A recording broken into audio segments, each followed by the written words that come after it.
6 মে তাৰিখে অসমত 51,397টা চাকৰি ফলাফল নিৰ্ধাৰণৰ আমি দিন নিৰ্ধাৰণ কৰিছোঁ। 6 মে তাৰিখে 51,397টা নিযুক্তিৰ ফলাফল ঘোষণা কৰা হ'ব। ইয়াৰ ভিতৰত তৃতীয় আৰু চতুৰ্থ শ্ৰেণীৰ টোটেল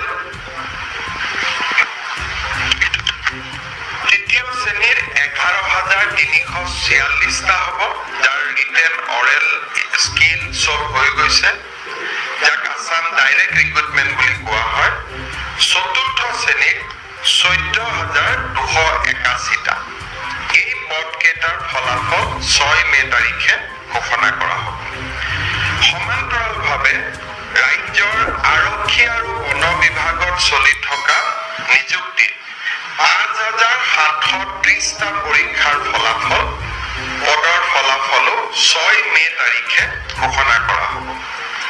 স্বাস্থ্য বিভাগতো চলি থকা বিভিন্ন পৰীক্ষাৰ ফলাফল তৃতীয় চতুৰ্থ লখিমপুৰ মেডিকেল কলেজ আদি সকলো সামগ্ৰী 5,799টা পদৰ ফলাফলো 6 মে তাৰিখে ঘোষণা কৰা হ'ব।